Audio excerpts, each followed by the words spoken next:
Remote viewing programs were publicly touted as an attempt to spy on the USSR using psychic powers to find hidden Russian bases and gather intelligence information.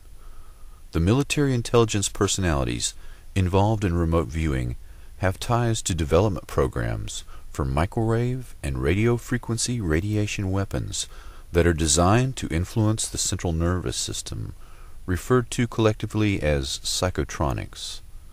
These personalities have ties to religious cults as well.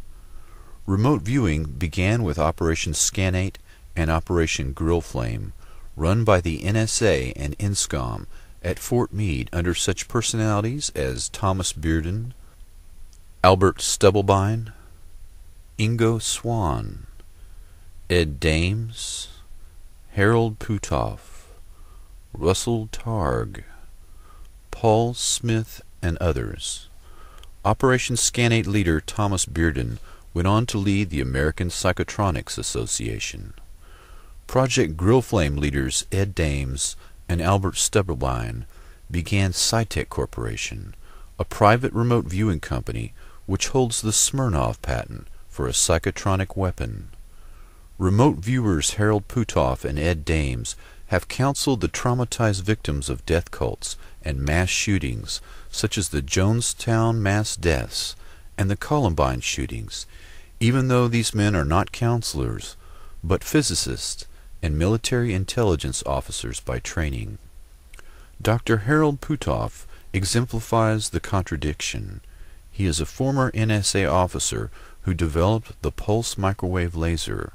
He is a remote viewer and a high-level Scientologist who likes to counsel traumatized victims of cults.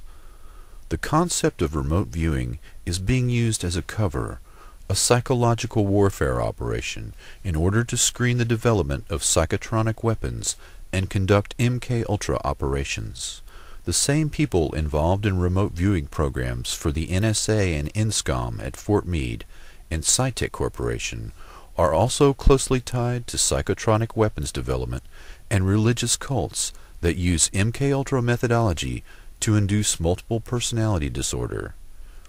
These strange threads, such as non-lethal psychotronic weapons development, remote viewing operations, and cults engaged in ritual abuse are all woven together, suggesting that MKUltra and non-lethal psychotronic weapons development have evolved into an elaborate psychological warfare campaign that functions as an infiltration operation and a counterinsurgency aimed at the people and government of the United States.